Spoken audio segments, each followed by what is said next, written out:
ताज्या बातम्यांसाठी महानकरेला सबस्क्राइब करा आणि बेल आयकॉनला क्लिक करा। उत्पादन खर्च कमी केल्यास उद्योगांमध्ये प्रगती शक्य। आमदार यड्रावकर।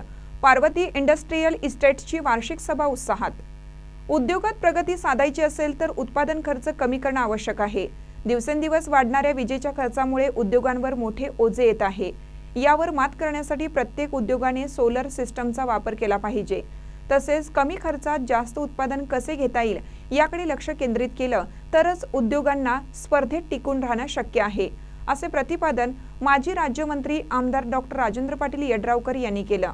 ते Parvati cooperative industrial estate limited Yadrav यांच्या 44व्या वार्षिक सर्वसाधारण सभेत आमदार यड्रावकर बोलत होते।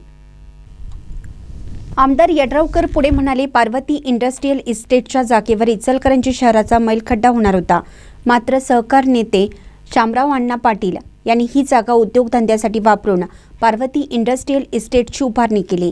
त्यामुळेच आज पार्वती इंडस्ट्रियल इस्टेटच्या माध्यमातून हजारो हातांना रोजगार मिळाला।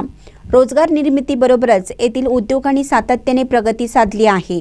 आता काळानुरूप नवे तंत्रज्ञान आत्मसात करणं ही काळाची गरज आहे। कृत्रिम बुद्धिमत्ता AI हे आजचे वेगाने विकसित होणारे तंत्रज्ञान आहे। त्याचा वापर उद्योग व्यवसायात करून उत्पादन क्षमता वाढवणं व गुणवत्तेत सुधारणा करणं शक्य आहे। उद्योजकांनी आपला दृष्टिकोन बदलून कमी खर्चात जास्त उत्पादन घेण्याचं उद्दिष्ट ठेवलं तर उद्योग व्यवसायाला निश्चितच बळ मिळेल। सभेच्या प्रारंभी इंडस्ट्रियल इस्टेटचे संचालक महावीर पाटील यांनी स्वागत केलं। विषयपत्रिकेचं वाचन मुख्य कार्यकारी अधिकारी अभिजित पाटील यांनी केलं। यावेळी सभेत मांडण्यात आलेल्या सर्व विषयांना टाळ्यांच्या गजरात मंजुरी देण्यात आली।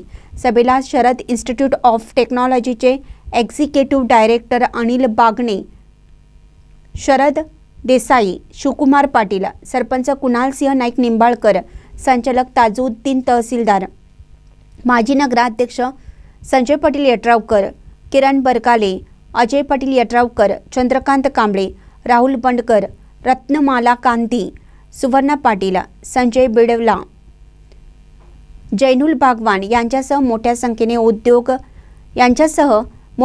उद्योजक, सभासद व कर्मचारी उपस्थित होते। आभार प्रकाश आकिवाटे यांनी मानले। महानकरे न्यूजसाठी इजाज खान पठाण, जयसिंगपूर।